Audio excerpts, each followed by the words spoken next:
même si votre autre n'est pas prêt, même si vous avez des difficultés à dire non, à mettre en place des choses dans votre vie, à être actif, tout ça, ça fait partie du chemin.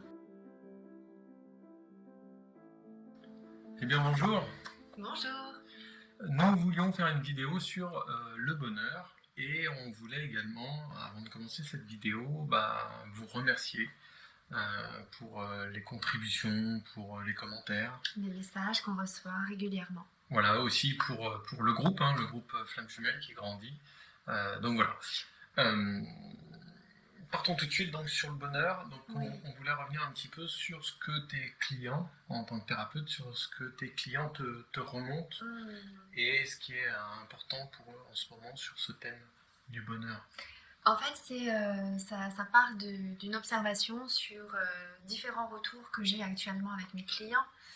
Donc j'ai pris des notes parce que textuellement je m'en souvenais pas, mais c'est vraiment quelque chose qui est revenu très souvent ces 2 dernières semaines. C'est je n'ai pas le droit de dire non. Je ne peux pas être heureux tant que lui n'a pas changé, tant que lui ou elle n'a pas changé. Je ne peux pas le faire. Et moi, en fait, ce que ça m'évoque, toutes ces différentes phrases, c'est une sorte d'interdit. C'est-à-dire que, à croire que, en effet, ce parcours de flamme jumelle, et on l'entend partout, c'est vrai que c'est un parcours exigeant, c'est un parcours, voilà, on entend toujours la partie exigeante, la partie douloureuse de ce parcours, mais c'est un parcours, en fait, où pour moi, il y a une obligation à être heureux. C'est-à-dire que c'est un chemin d'amour, c'est un chemin de réalisation de l'être. C'est un chemin qui nous oblige à être à l'écoute de notre âme, qui nous oblige à être à l'écoute de notre essence la plus profonde. Et c'est aussi un parcours qui nous oblige à mettre en acte toute cette vérité qu'on sent à l'intérieur de nous et de la mettre concrètement dans nos vies. Donc, pour moi, c'est une obligation, presque, vraiment une obligation, que déjà d'atteindre, de vouloir atteindre la paix, le bonheur, la joie de vivre dans sa vie. Par contre, ce que tu dis, c'est que atteindre le bonheur, la joie dans sa vie, pour des personnes qui sont en chemin, et j'en suis un témoin de ce qui se passe, c'est difficile à atteindre le bonheur. On est souvent dans la souffrance, on peut être dans une certaine dépression aussi. Ce discours d'atteindre le bonheur, c'est par quel moyen et comment faire quand on se sent finalement plutôt au fond du trou que dans ce chemin vers le bonheur, parce que c'est difficile à voir qu'on avance vers ce bonheur. Déjà, pour moi, la première chose, c'est de dissocier ce qui se passe dans la relation avec son autre de son propre chemin. Et c'est son propre chemin sur lequel on a la maîtrise et le contrôle. Par rapport à son autre, c'est une autre histoire. On peut déjà, soi pour soi, donc il y a tout ce qu'on peut entendre sur la complétude, trouver son équilibre masculin, féminin. Il y a plein de différentes informations. Moi, en tout cas, le chemin que je préconise, c'est véritablement de trouver en fait l'être véritable qu'on est, d'être à l'écoute de son âme et que celle-ci guide à acter dans sa vie eh bien, cette vérité qu'on a au fond de soi. Donc, ce chemin-là, il est unique, propre à chacun. C'est un chemin de guérison de blessures, et des blessures, on en a une pelletée. Oui, on a les 5 blessures d'âme, tout ce qu'on peut entendre au niveau théorique et au niveau connaissance, mais en fait, c'est la réalité de votre vie qui est votre enseignement propre et unique. C'est ce que vous avez vécu tout au long de votre vie, c'est ce que vous vivez là actuellement, qui vous donne tous les éléments, aussi bien ce qu'il y a à transformer que les capacités que vous avez à les transformer. Ça révèle aussi les ressources qu'il y a en vous pour les transformer. Bien sûr, on peut aussi faire appel à des professionnels pour se faire aider, pour se faire accompagner sur ce chemin-là. Mais on a déjà dans son propre vécu, dans l'instant présent, toutes les informations et tous les éléments pour pouvoir aller vers ce chemin-là. Et quand on est au fond du trou, bon, c'est vraiment un moment qui est, en effet, là on est en vraie rencontre de la souffrance. Mais on est aussi en vraie rencontre de ce qu'il y a à transformer. Quand on est dedans, c'est difficile de pouvoir avoir cette distance-là pour regarder ce qui se passe. Alors la première chose pour moi à faire quand on est au fond du trou, c'est de lâcher prise et c'est d'accueillir, d'accepter ce qu'on ressent. On peut ressentir une très grande souffrance et c'est ok. C'est ok. Laissez-vous traverser par ce qui se présente, par ce qui est là. Et c'est justement ça la transformation. C'est justement ça de se rencontrer. Parce que plus vous allez vous rencontrer et plus vous allez vous accueillir. Et ça, c'est déjà se donner de l'amour. C'est déjà d'arrêter de lutter contre soi-même. Donc, s'accueillir avec ce que l'on vit à chaque instant, c'est déjà de se donner de l'amour, c'est déjà de commencer à transformer, c'est déjà de faire une partie du chemin de guérison. Moi, ce que j'entends, pour ma part en tout cas, c'est que de ce que tu dis, les éléments difficiles, ce qui nous arrive de très dur, en fait, il faut le voir finalement presque comme des opportunités, des enseignements et des pistes de travail, c'est ça que tu es en train de dire? Absolument, absolument. C'est pour ça que c'est tellement différent d'une personne à une autre. Parce que bien évidemment, les histoires de chacun sont très différentes. Mais les éléments de vie ont une indication, ont une information qui est propre. Et ce qui va vous toucher particulièrement va venir résonner quelque chose de particulièrement qui va toucher une part de vous et c'est peut-être cette part-là qui a nécessité là en ce moment d'être transformée. Donc c'est vrai que c'est par rapport à l'instant présent, à ce qui est présenté dans le moment, que c'est ça l'information qui est aussi à regarder.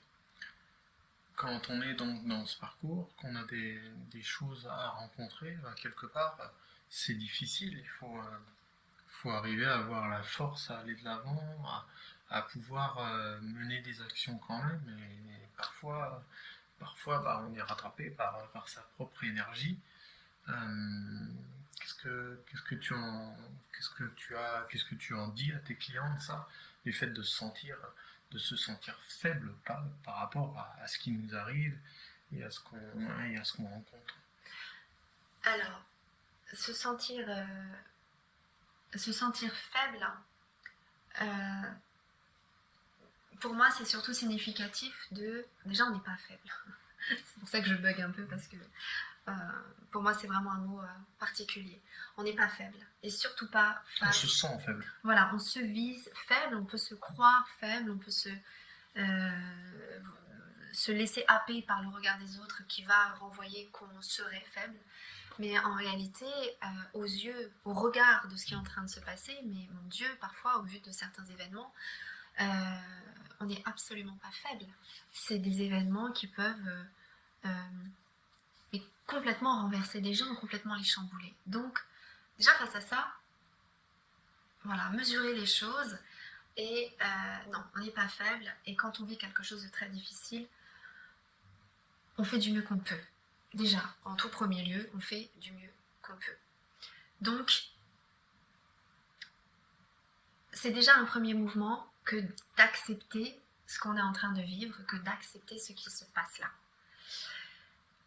Ensuite, eh bien, ça demande en fait un engagement, ça demande une volonté.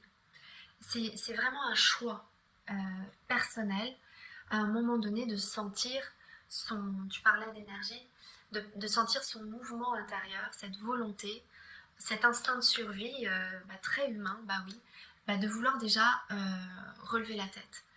Et de se dire que quand on en arrive à là, c'est généralement qu'on a touché son âme. Ça y est, on est en train de se reconnecter à son âme. Et là, l'âme, au moment où on est reconnecté à elle, elle n'a plus qu'une envie, c'est de prendre toute la place. Et c'est là où ça demande un engagement, en fait. Parce que c'est aussi quelque chose que je vois pas mal autour de moi. C'est que...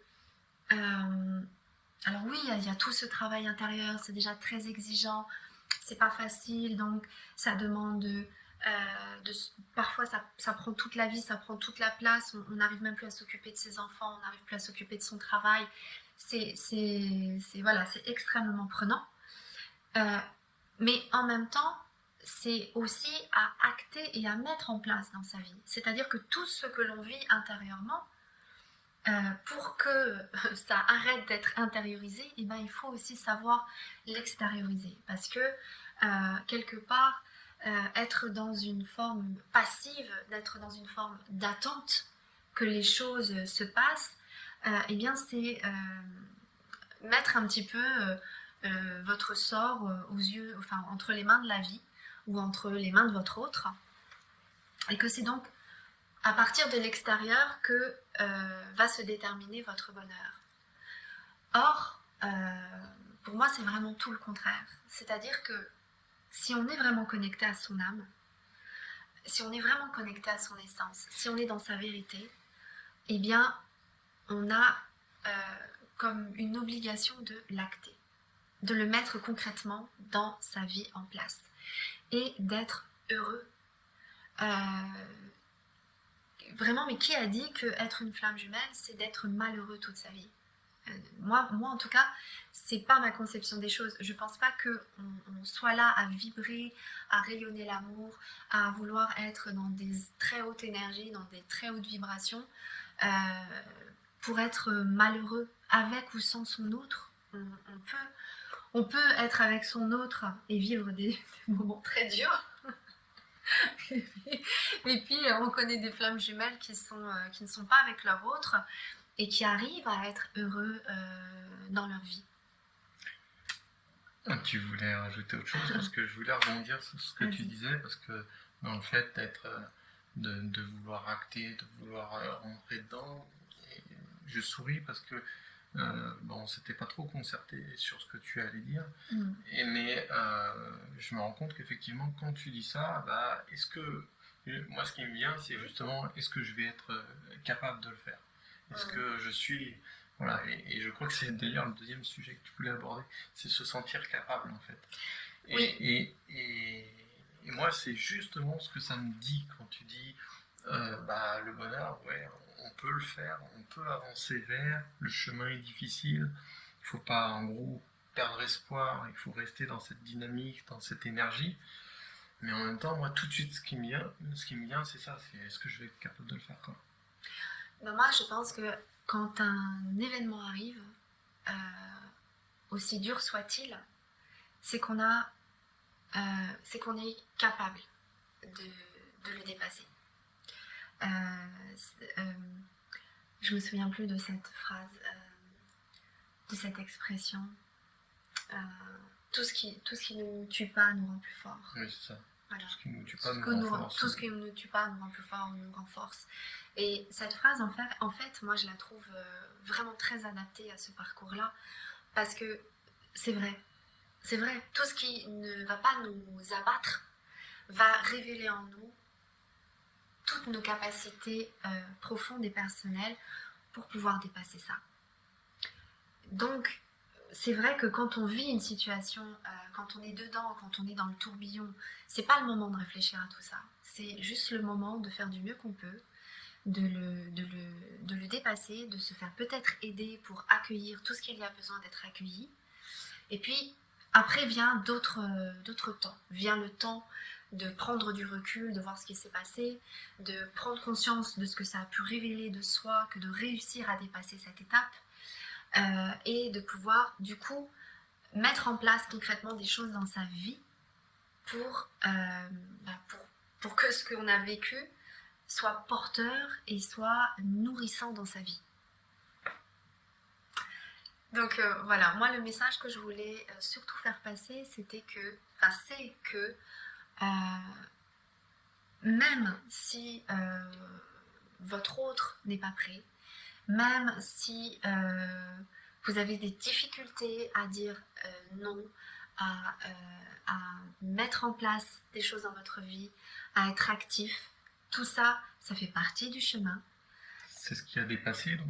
C'est ce qui a à dépasser, c'est justement chaque chose comme de ce qui est en train de se présenter qui sont à regarder pour justement les dépasser, mais c'est surtout de vous dire que vous avez le droit au bonheur, vous avez le droit d'être en amour, vous avez le droit d'être heureux, vous avez le droit d'être serein, quelle que soit la forme de bonheur que ce soit pour vous.